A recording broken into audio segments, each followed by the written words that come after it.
Last video we have discussed about chemical properties of alcohols regarding cleavage of hydroxyl bond. Now in this video we have studied about chemical properties involving cleavage of CO bond. Means chemical properties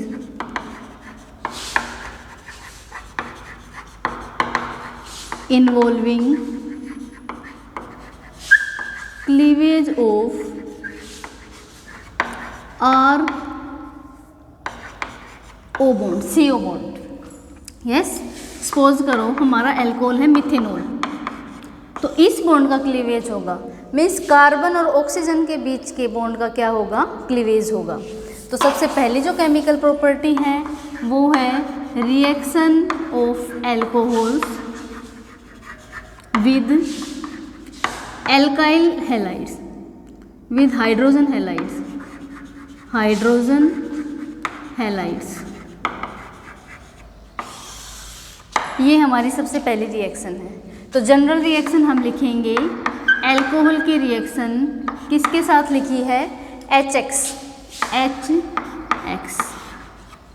heat करेंगे, हमें क्या product मिलेगा, यहाँ से water eliminate हो जाएगा आपका, तो क्या प्रोडक्ट मिलेगा RX yes plus H2O.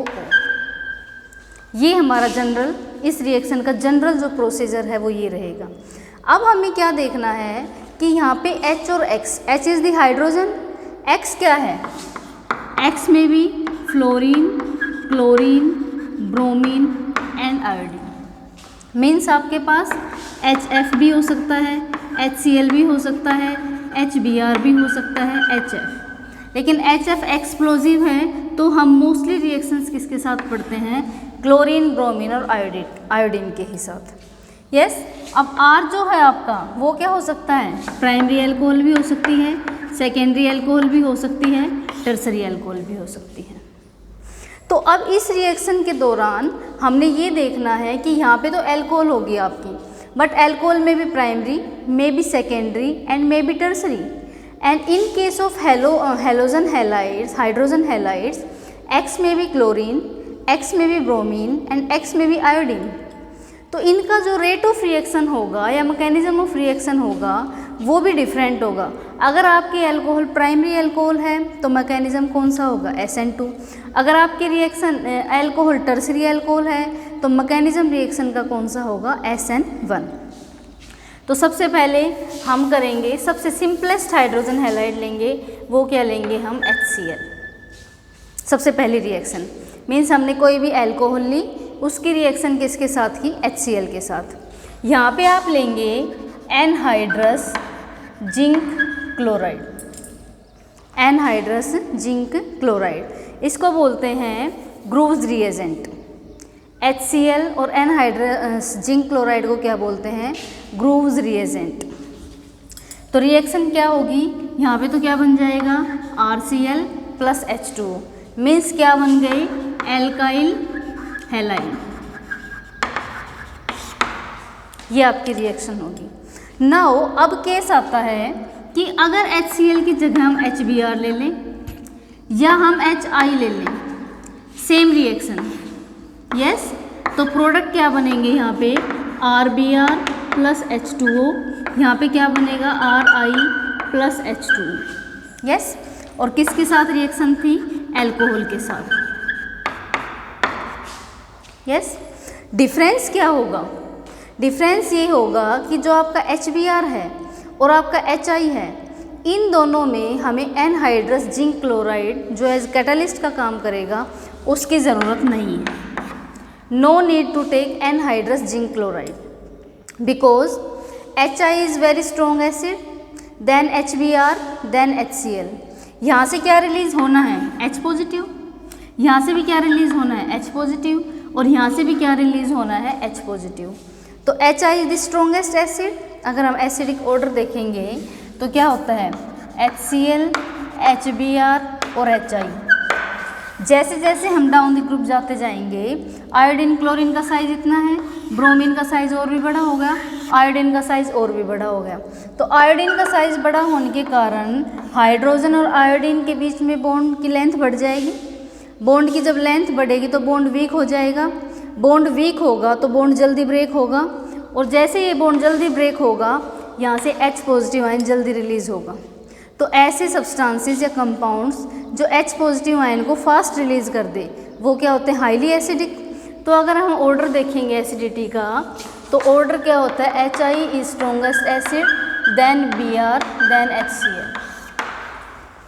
HI strongest acid है HBr से, और HBr स्ट्रॉन्गर एसिड किससे है? HCl से। तो HI स्ट्रॉन्गेस्ट एसिड है तो ये H पॉजिटिव को बहुत जल्दी रिलीज़ कर देगा, हमें किसी भी कैटलिस्ट की ज़रूरत नहीं है।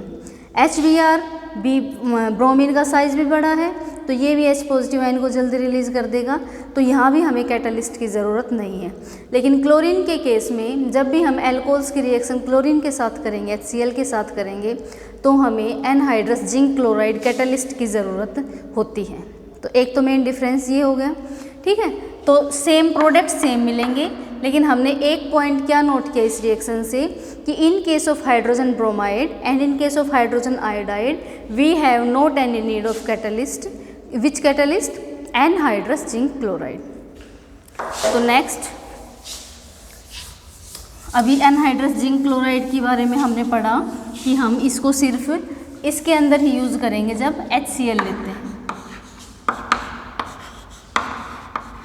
सेकेंड पॉइंट अब रिएक्शन का क्या आता है कि ये तो श्योर हो गया कि जब जब हम HCl के साथ रिएक्शन करेंगे तो हमें कैटलिस्ट लेना है, और HBr और HI के साथ जब रिएक्शन करेंगे हमें कैटलिस्ट की ज़रूरत नहीं है। तो ये HCl तो अब हमने क्या कर दिया? फिक्स कर दिया। यस। तो ROHB, अब R किस टाइप का हो सकता है? R में भी प्राइमरी एल्कोहल, में भी सेकेंडरी एल्कोहल एंड में भी टर्सरी एल्कोहल। तो अगर हम प्राइमरी एल्कोहल लेंगे, प्राइमरी एल्कोहल, और उसके बाद HCl के साथ रिएक्शन करेंगे और हमें ये लेना पड़ेगा कैटलिस्ट, तो हमारी जो रिएक्शन होगी, जो टर्बिडिटी आएगी वो कितनी देर में आएगी? सेकेंडरी एल्कोहल में कैसे रिएक्शन होगी एंड टर्सरी एल्कोहल में किस तरह से रिएक्शन होगी? Anhydrous zinc chloride, anhydrous zinc chloride. Yes. Tertiary जो आपके एल्कोहल्स हैं वो रिएक्शन क्या करेंगे? फास्ट करेंगे या लूज करेंगे? टर्सरी एल्कोहल्स रिएक्शन क्या करेंगे? फास्ट करेंगे। तो ये जो रिएक्शन है ये फास्ट होगी, और जो क्लाउडीनेस है आपकी, जो प्रोडक्ट बनेगा, क्लाउडीनेस जो है वो कब दिखेगी? Immediately. Cloudiness appears immediately. Secondary alcohol जब रिएक्शन करेंगे तो आफ्टर 2 मिनट्स, 2 to 5 मिनट्स। लेकिन जब प्राइमरी अल्कोहल की रिएक्शन करेंगे तो कोल्ड में कोई भी रिएक्शन नहीं होगी, टर्बिडिटी नहीं आएगी। लेकिन जैसे ही हम थोड़ा हॉट करेंगे, हीट करेंगे, तो आधे 1 घंटे में आपका क्या है? प्रोडक्ट, या हम कहेंगे turbidity due to alkyl halide get forms after 1 hour और हाफ एन आवर।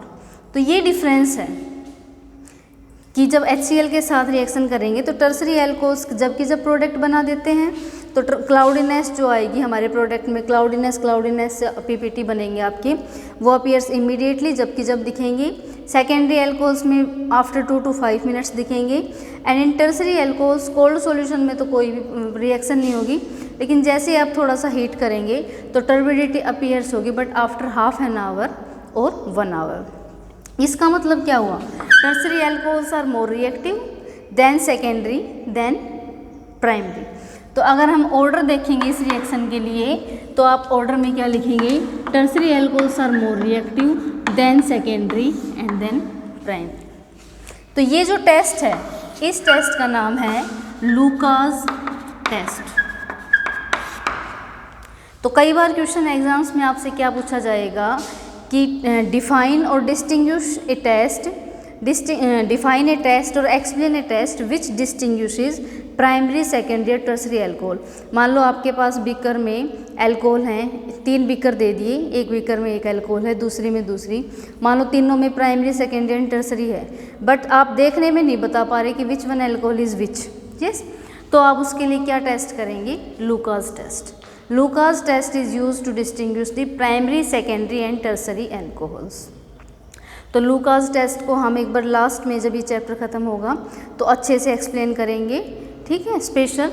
अब तो सिर्फ इसमें आप यही देखेंगे कि जो पहली रिएक्शन है अल्कोहल की HX के साथ, तो अगर HX ब्रोमीन लेंगे HBr या HI तो इस रिएजेंट की, इस कैटालिस्ट की ज़रूरत नहीं है।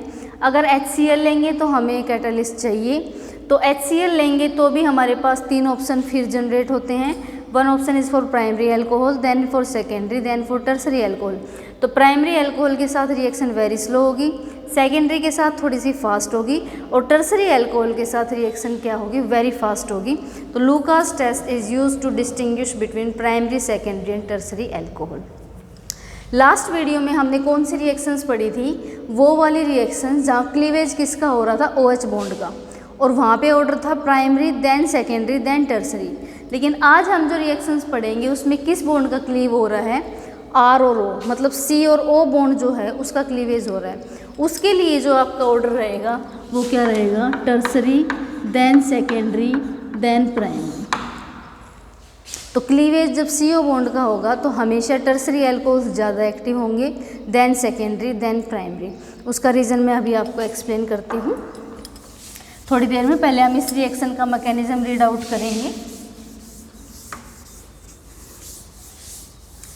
अब जो मैकेनिज्म है आपका वो 2 वेज में है, एक तो SN1 मैकेनिज्म है और एक आपका SN2 मैकेनिज्म है। अगर आपकी अल्कोहल प्राइमरी है तो SN2 मैकेनिज्म को फेवर करेंगे, अगर आपकी अल्कोहल टर्सरी है और सेकेंडरी में भी तो आपका जो मैकेनिज्म होगा वो फॉलो कौन सा होगा, SN1 और SN2 रिएक्शंस का जब हम मैकेनिज्म करेंगे तो मैं इसके बारे में आपको डिस्कशन बताऊंगी कि what are SN1 and what are SN2 reactions. तो सपोज करो सबसे पहला जो हमारा स्टेप होगा वो यही होगा कि जो आपकी अल्कोहल है उसकी रिएक्शन किसके साथ होगी, एसिड के साथ होगी। एसिड कहाँ से आया, HCl लिया है ना आपने, यस, और आपने क्या लिया है, कैटालिस्ट लिया है, वो तो आप अंडरस्टूड है ही। HCl is acid, releases H positive ion, H positive ion को Cl नेगेटिव बाहर दे देगा, तो खुद तो ये क्या हो जाएगा, एज Cl नेगेटिव निकल जाएगा, और H पॉजिटिव कहाँ पे जाके जुड़ जाएगा, O पे। क्यों, क्योंकि ऑक्सीजन के ऊपर 2 क्या है, lone pair. 2 lone pair means यहाँ पे इलेक्ट्रॉन की डेंसिटी बहुत ज़्यादा है, तो जब मीन्स यहाँ पे नेगेटिव चार्ज है, तो नेगेटिव चार्ज किसको अट्रैक्ट करेगा अपनी तरफ, पॉजिटिव चार्ज को। तो क्या बन जाएगा, ROH। तो ऑक्सीजन पे एक प्रोटॉन आ गया आपका ये वाला H पॉजिटिव, क्योंकि यहाँ था ना H पॉजिटिव, और ऑक्सीजन ने अब एक लोन पेयर अपना कंज्यूम कर दिया बॉन्ड बनाने में, तो ऑक्सीजन पे अब इलेक्ट्रॉन डेंसिटी क्या हो गई, लो, और ऑक्सीजन पे कैसा चार्ज आ गया, पॉजिटिव। ये आपका पहला स्टेप होगा। दूसरे स्टेप में ROH।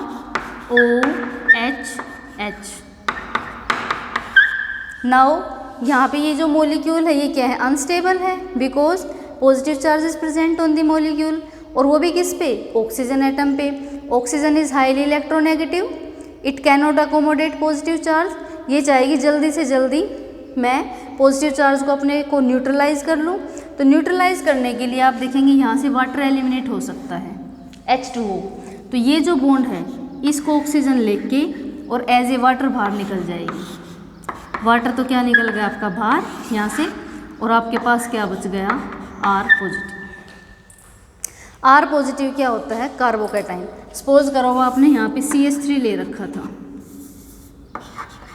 यस, तो आपके पास क्या बच गया, CH3 प्लस। चाहिए आप यहाँ पे लिख लो या आप वाटर को यहाँ पे भी लिख सकते हो, यस। वो आपका पहला स्टेप था, फर्स्ट स्टेप। ये आपका कौन सा है, सेकंड स्टेप। देखा जाए तो ये एक ही स्टेप है, इसमें क्या है, फर्स्ट स्टेप बोलेंगे इस पूरे को, इसमें क्या हम बोलेंगे, फॉर्मेशन ऑफ कार्बोकैटाइन, कि कार्बोकैटाइन बना है। अब आप सबने एक नाम सुना होगा, रेट डिटरमाइनिंग स्टेप।